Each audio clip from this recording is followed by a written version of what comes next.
sejahtera. Nama saya Nur Afia Husna binti Syamsul Azman dengan nombor matrik A167671. Saya merupakan Ketua Kumpulan bagi Kumpulan 1. Hai, nama saya Nur Eliana binti Muhammad Zaini bernombor matrik A1720007. Assalamualaikum, saya Rohana binti Abdul Razak, nombor matrik A171173. Warahmatullahi wabarakatuh. Saya Muhammad Zazi. Assalamualaikum warahmatullahi wabarakatuh. Saya Zulfarina binti Zulhisham, nombor matrik A172427. Hai, Assalamualaikum. Saya Syasha binti Khairul Azman, nombor matrik A171836. Artikel Economic Impact of COVID-19 Outbreak on ASEAN telah diterbitkan oleh Sekretariat ASEAN bagi menyatakan keadaan semasa negara anggota ASEAN ataupun AMS dari aspek ekonomi dan polisi yang dilaksanakan dalam menangani virus COVID-19 yang memberi kesan kepada sektor pelancongan, perkhidmatan, perniagaan, rantaian bekalan dan juga pekerjaan. Kesemua negara ASEAN telah mengalami pengurangan unjuran pertumbuhan ekonomi yang dapat dikaitkan dengan pendapatan negara menurut model Keynesian. Kebanyakan negara ASEAN juga menghadapi nilai pasaran stok semakin jatuh sehingga menyebabkan fiskal defisit. Adakah negara-negara di Asia Tenggara mendapat manfaat dari penumbuhan ASEAN? Ya. Di peringkat ASEAN, pelbagai polisi dan perbincangan telah diadakan untuk manfaat bersama. Negara ASEAN telah menegaskan untuk komited dalam mengekalkan dasar ekonomi terbuka, kesatuan polisi dan mengambil langkah proaktif bersama seperti memperkasa perkongsian maklumat dan bekerjasama dengan pihak berkepentingan industri. Selain itu, ASEAN sentiasa membuat perbincangan yang memfokuskan kestabilan kewangan dan makroekonomi di samping turut memastikan kelangsungan bekalan makanan dan perubatan yang mencukupi. Dari aspek kerjasama kewangan, kewujudan CMIM membantu pertukaran pelbagai mata wang yang bertindak sebagai kecairan yang boleh diguna oleh anggota ASEAN yang memerlukan.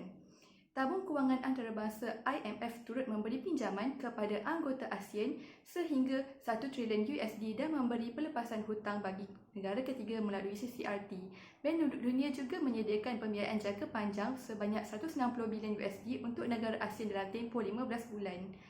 The ASEAN Development Bank ADB juga turut mengumumkan pakej sokongan ASEAN di mana Filipina telah memanfaatkan $5 juta bagi merasmikan projek yang memfokuskan bantuan makanan, manakala Indonesia memanfaatkan $3 juta untuk keperluan peralatan perubatan.